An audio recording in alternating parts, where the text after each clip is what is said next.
From MTN, the Montana Television Network, this is Face the State. Welcome to Face the State. I'm Brandon Michaels. Winters in Montana can take us for a wild ride. Sometimes they're mild and dry. Sometimes they're bitterly cold and very snowy. This year, we got a little bit of both. Over the next half hour, myself and members of the STORMTracker weather team are going to be recapping the ups and downs of the winter of 2018-2019. Let's start things off with just a general overview. I'm sure many of us remember this winter by the way it ended, which included some record-breaking snow and record-breaking cold in the month of February, but that's not how winter started off. We take a look at fall. Things were actually proceeding as normal. The first snowfall of the season in Montana, usually only a few weeks after the first day of fall, and this year, no exception to that. Most of the state saw the first few flakes falling in the first days of, on the last day of September. The exception there being Kalispell. They had to wait a couple of more days, but in general, things were running about average. Now, if we head a little bit farther into fall here, we're looking at the winter outlook for from NOAA for the entire country, and in general, when this was issued in October, we were looking at a pretty easy winter for us in Montana. You can see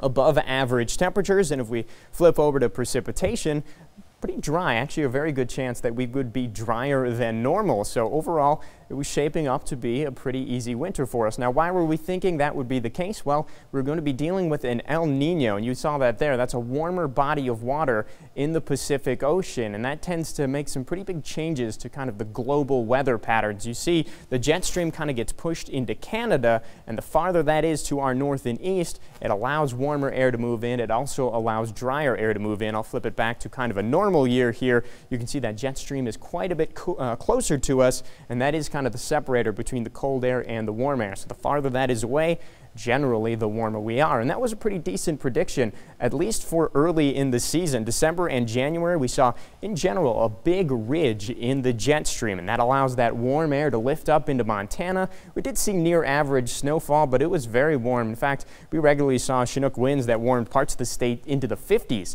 So a pretty easy start for us into the winter. Of course, the complete opposite true as we head into the month of February. That jet stream dipped way down, and we saw lots and lots of cold spells, and we saw lots of snow as well as Arctic air spilled into the state. In fact, Montana, one of the hardest hit areas from that cold weather this winter. Now, we're just starting off with the general overview, but we're going to be diving a little bit more into detail with these temperature statistics. And for more on that, we'll go to meteorologist Casey Herman. Thanks, Brandon. As you can see here, our winter in 2018 of December started off very mild. 6 of the 7 cities shown here were above average compared to our normal average for this time of year. And as we move into January 2019 temperatures, many areas saw above average temperatures once again. And with these fluctuations of above average temperatures and going below freezing at night, we did see ice jams occur quicker than we normally do. We saw some ice jams in January here in Great Falls along the Missouri River. We saw the frozen river break into large chunks of ice. Now, Montana does see the most ice jams in the lower 48. Most ice jams occur in March. We normally don't see the ice jams occur in January. Temperatures have been pretty up and down so far this winter, which has caused alternate freezing and melting of the water. Now, once the ice breaks apart and starts moving, these big chunks of ice can accumulate one area, making an ice jam. Then February came and everything changed. The month started off with above average temperatures, but then a cold front moved through and we ended the month with below average temperatures for these areas here compared to the normal average. You can see here, like I said, we started off with above average temperatures for February 1st and 2nd here for Great Falls, but then a cold front moved through the state on February 2nd. Swooping through the state, significantly dropping temperatures. This cold front was the beginning of a very long cold spell across Big Sky Country. Cold front actually moved through Great Falls already, quickly dropping those temperatures in the 40s and 50s down to the 20s and teens. That temperature, enjoy it while it lasts, because that 41 degrees, that's going to be the warmest temp we see for a very long time. And we are in for a very, very cold stretch of weather. If you take a look at this, that's not ink falling into water. That's cold polar air slipping down from the polar region, not Arctic. We're talking polar cold temperatures. Now, this was a very powerful cold front, dropping temperatures 20 to 40 degrees now in just 1 hour. This is a 24-hour temperature difference on February 3rd compared to February 2nd, which was substantial, with some areas seeing a 50 to 60 degree temperature difference in just one day. And after that day on February 2nd, temperatures never really rebounded the remainder of the month. Many areas seeing consecutive below zero days with extremely dangerous wind chills impacting us statewide. That weather impacting schools throughout the area today. From school closures to Medicine Water Company is currently working on a water main break in Browning. To water main breaks. We just rotate through them all day long. Their dedication can be the difference between life and death for a newborn calf. To calving troubles. And for the first time in history. To even ski areas shutting down. Anything around -30, -35 wind chill or below. To one school superintendent in rural northeastern Montana calling off multiple times. I'd much rather go to school in June than go to a funeral in the winter. While another superintendent making the decision to keep schools open. If we close schools and parents still have to go to work, then parents have the added worry, and so do we, that there are unsupervised children in our community, and we know that at schools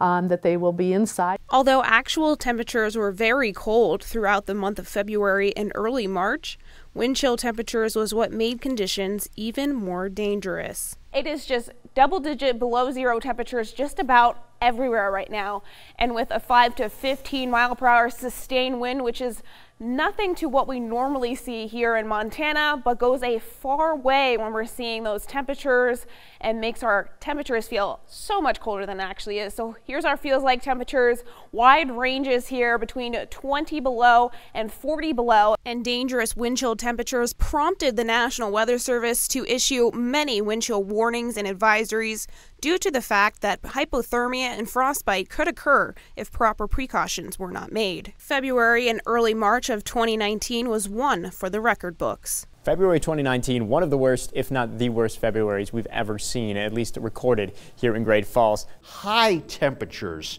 well below zero. Some of these numbers will likely be record cold. Just goes to show how cold the month of February actually was. Great Falls, Havre, and Glasgow both finished second place coldest of all time. Once again, did not break the freezing mark today, so it is now officially a new record here in Great Falls. But February's weather rolled right into March. We were breaking records this weekend. March 3rd record lows set in Great Falls, tying the all-time official record March low of -32 set in March 10th, 1932. Many records were shattered late in the winter of 2018-2019, but also some areas in Montana in early March were recorded the coldest national low temperatures in the contiguous United States, meaning the state which borders touch.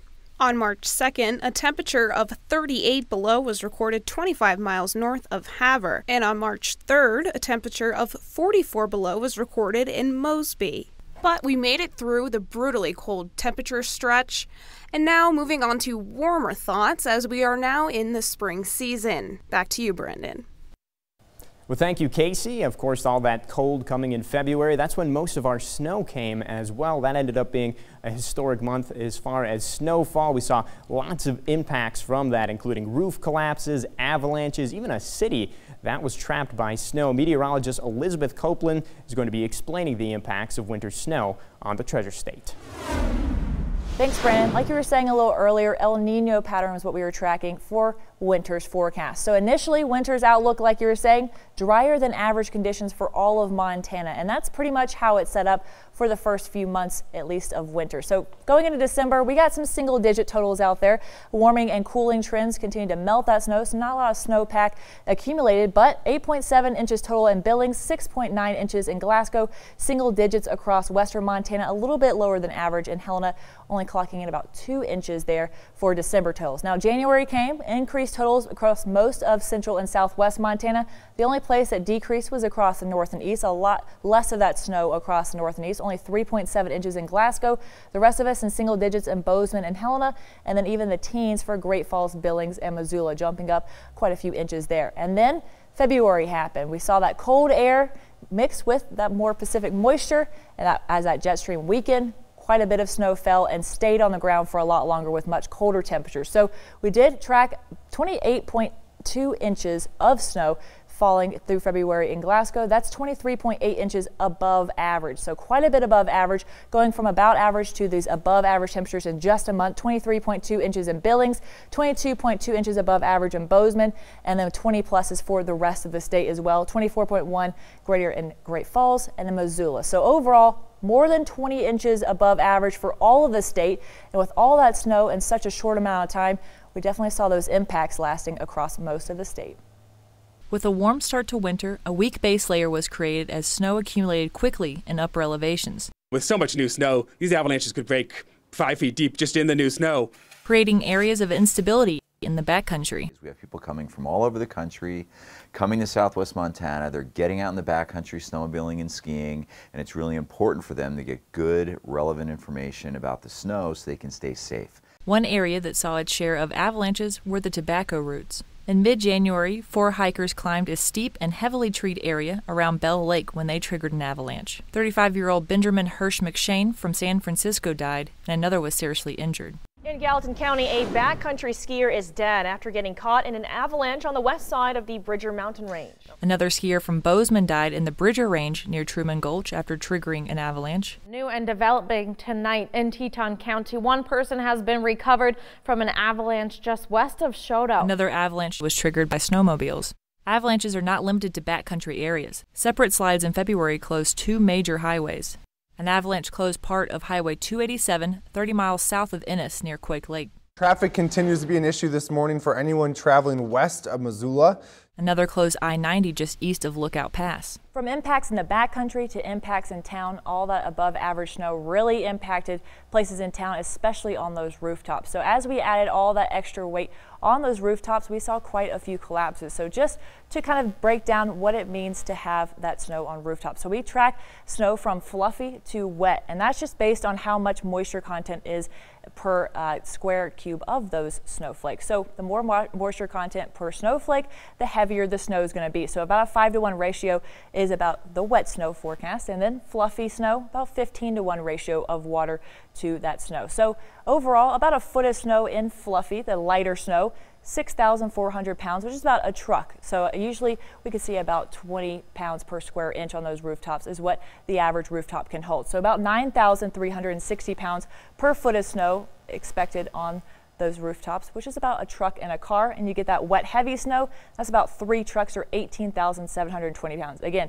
a normal roof can withstand about 20 pounds per square foot. So overall, that's quite a bit, about 12.5 there for that wetter snow, which is 1 foot. Well, with 2 feet of snow, you add even more. So about 2 cars for that fluffy snow, 3 trucks for normal snow, and then even 37,440 pounds or about 6 trucks for the wet snow. And overall, quite a bit of snow fell, even over 2 feet in some areas. With temperatures remaining mostly below freezing, snow collected on rooftops around the state, even causing some to collapse in Bozeman. MTN's Cody Boyer explains. February evidently was a record snow month. Really caught us off guard in terms of our buildings. Bozeman City Manager Andrea Surratt says the city's mindset following a series of collapses across the area is direct, focusing on community safety. Every facility, every building has been analyzed for its integrity, roofs included.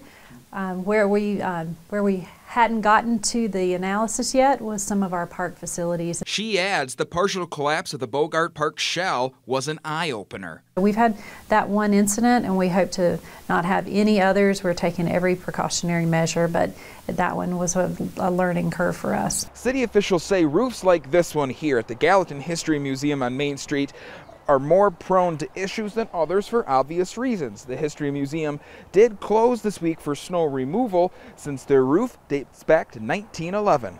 It's not just flat roofs, and we're learning that. So we're taking a holistic approach, looking at every facility. We have a contract with an engineering firm. In our older buildings, they're really not designed to withstand those stresses. Lindsay Shack, architect and co-owner of Love Shack Architecture, says city code requires architects to build with snow as part of the equation, but record-setting conditions could still throw a curveball. Flat roofs work perfectly fine in snow country, but detailing is really critical. And people need to understand that we call them flat roofs, but none of them are flat. They need to be designed with about a 1/4 inch per foot of slope. They need to have proper drainage. With an engineering firm at work to be ready for the future, the city manager says incidents like Bogart Park can be more easily prevented. We'd like to apologize for that facility in Bogart being not what it needed to be to withstand that snow, and we know what we need to do now.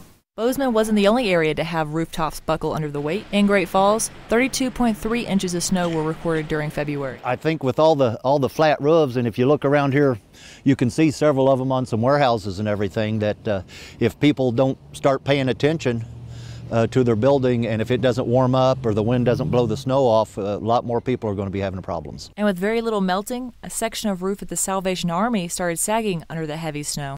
In Missoula, a downtown building was in the process of being remodeled when its roof collapsed. Keeping rooftops snow-free is almost impossible, but MDT plows worked all winter long to keep Montana roads clear. Statewide, MDT has 591 plow trucks and 22 tow plows on call all winter long. Now that's a lot of trucks, but it's the miles that might surprise you. Scott Western of Montana Department of Transportation would know. Yes, if it's a major statewide storm with all the plow trucks at MDT, and 24-hour period, yes, they encircle the earth twice for the amount of miles that are plowed. And that's just for one snowstorm. Each year, they maintain 25,000 miles of lane roads and plow about 4 million miles of highway, which is about 160 times around the world, or 8 trips to the moon. We're busy, busy, busy. Montanans are no strangers to harsh winters, so having snow removal equipment is necessary. But sometimes, equipment fails, and that's when neighbors like this Dutton man step in to lend a helping hand. MTN's Elizabeth Transu shares his story. A broken snowplow is not ideal this time of year. I mean, we started out not knowing if we were going to have a winter, and then all of a sudden they just dumped on us. That's exactly what happened to this small town in a time of need. It's old. It seems to cost an arm and a leg every time you fire it up. Local businesses, Mountain View Co-op and Campbell Aviation cleared the streets. It was really appreciated. But residents like Steve Wall keep the town of Dutton up and running. We should all volunteer in some way, and I just feel like it's important to help out my neighbors. The community of Dutton is probably one of the most giving and helpful communities I've ever seen, and we all pull together and help each other here when there's a need. And although many are thinking ahead to spring, I think it's just a fact of life. We live in the north, and we're going to get snow, and that's just the way it's going to be. So we'll just have to get through this winter. We're never prepared for more. I mean, but if it happens, and we'll deal with it. We're pretty resilient. We don't have a lot of, big resources or anything, so we make do with what we got, and we make it work. As we head into spring, more of that snow melt will continue, leading to more of those clear spaces across the snowpack map here. So we'll see a lot more of that melting, a lot more of that clear ground, as until we do it all over again next winter. Back to you, Brandon. Thanks, Elizabeth. By now, we've shown you an in-depth look at both the cold and the snow that we dealt with this winter, especially in the month of February. At this point in the show, we're going to give you a look at how those harsh conditions in February impacted Montana's leading industry, that being agriculture.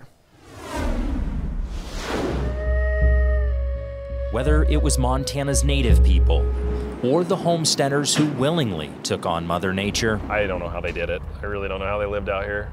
The need and demand for agriculture built and cultivated a way of life that no matter what the conditions, they had to find a way to survive and thrive in Montana's harsh elements.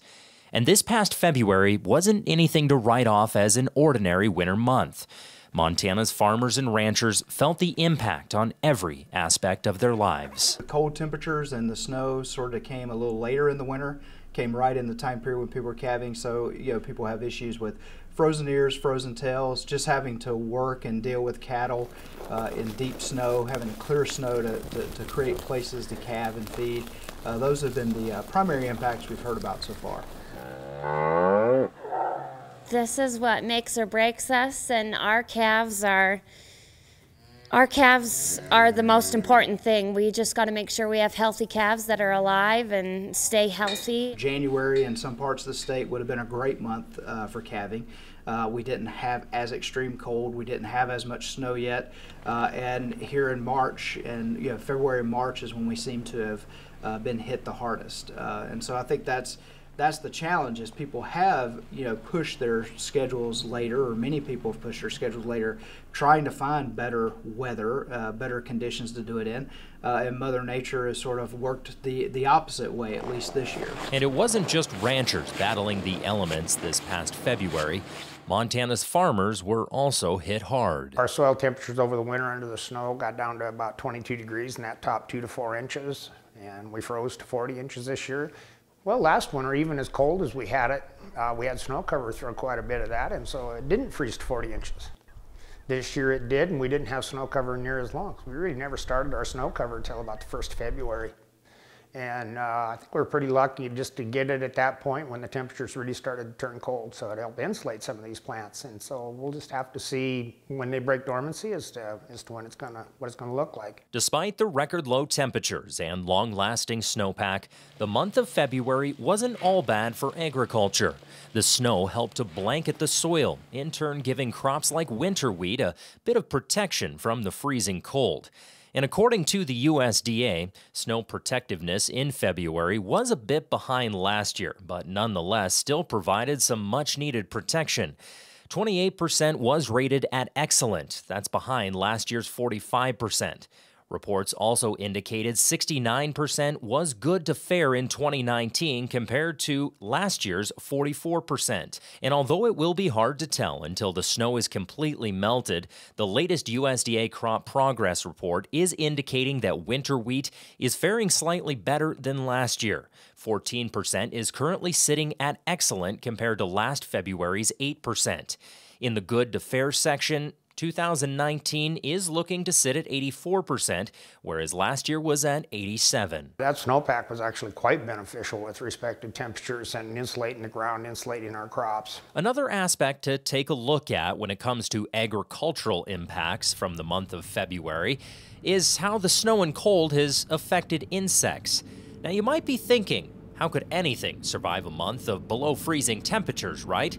Well, a lot of it depends on the insect species. Any kind of delay in plants to grow, because the plant needs to grow and produce flowers, because the insects need to feed on the flowers for nectar before egg laying. If the plant does grow a bit slower, it can have an impact on certain insects.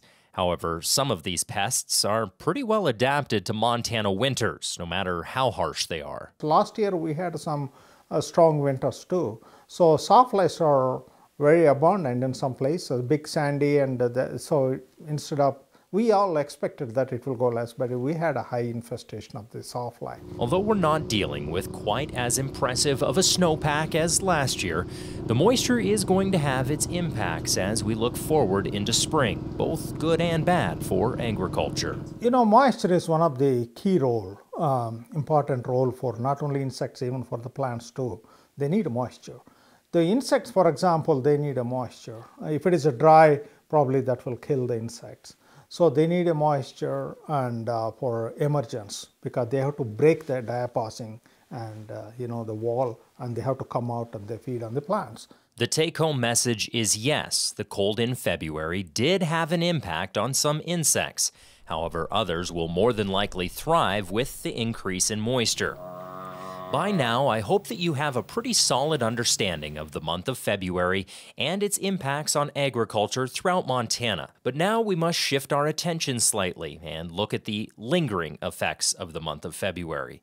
Things like frozen soil and long-lasting snowpack. Looking forward, I mean, obviously we still have a lot of moisture and it's Montana, so we have cold temperature. We're not really done with snow until May. Of course, we'll start dealing with higher elevations. You know, I think at this time of year we begin to worry about the melt and how fast that water begins to move off of the elevations and move down. Also ice jams in the rivers and creeks. So, you know, flooding, wet, mud, those are the issues I think that we worry about more for the spring. So keep an eye to the sky this spring and your STORMTracker weather app handy, because we all know there's no such thing as normal weather here in the Treasure State.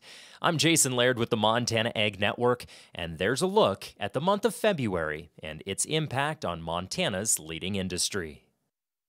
Well, thanks, Jason. Winter now officially over, and it's definitely at times started to feel like spring, but that doesn't mean we're completely done with winter weather. In fact, we generally see our last snowfall sometime between April and May, so there's still time to see some snowflakes. And there's also another way that we see the lingering effects of winter as we head into spring, and that is flooding. Now, one type of flooding that's driven directly by winter weather is ice jams, and this brutally cold winter allowed many of rivers all across the state to freeze over, and as the ice melts, it breaks apart and dams up, causing water levels to rise. And when those jams break apart, they can send huge rushes of water downstream, and I've actually already seen quite a bit of ice jam flooding, even in the winter, across the state. Now, ice jams are not the only way winter weather impacts flooding in the spring. Obviously, all the snow that falls will eventually melt and turn into water, and all that water has to flow somewhere, and it ends up in the many rivers and streams across the Treasure State, and that causes those waterways to swell up and at times flood. And after near-record snowfall to close out the winter, flooding definitely on the mind of many in Montana, especially given the widespread flooding we dealt with after the historic winter last year. Now, to get a better idea of what to expect in terms of potential flooding for this year, I spoke with Aaron Peters, a hydrologist at the National Weather Service, to see whether or not he's expecting a repeat of last year. Water is one of Montana's most precious resources, but as we know, too much of a good thing can be a bad thing. Just look at last year, when we dealt with widespread spring flooding. Fortunately, this year isn't shaping up to be quite as bad. Compared to last year, we're looking a lot better. Last year at this time, we were 150 to 200% of average for mountain snowpack. And right now, I think our highest basin is like 115, 120%. Given our record-setting February, it may come as a surprise that this year's mountain snowpack isn't all that high. Winter didn't really start till the first week of February. And while we did have record precip in February, all it really did was bring us back up to normal. Melting mountain snow is one of the main drivers of major river flooding in Montana. But there's obviously snow on the plains as well. That too can contribute to river flooding, but also causes ponding, overland flooding, and basement flooding. Plain snowpack is a little bit above average, or maybe more than above average. We have a lot of water in the snow in much of the plains, Cascade County and eastward, and southwest Montana as well. Even though the upcoming flood season isn't looking extreme, there are some rivers that are more likely to flood this spring.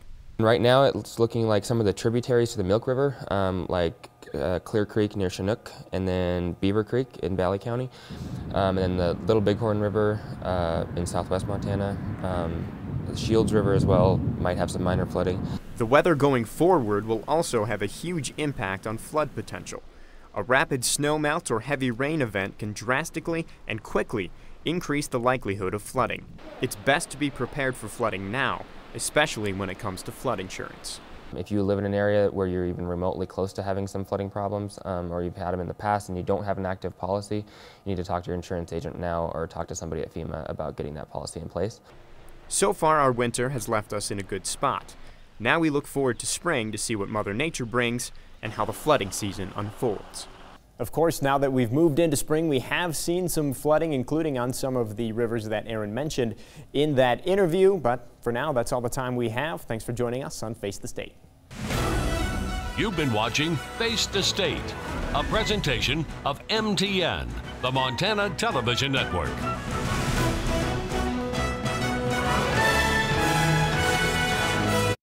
We all have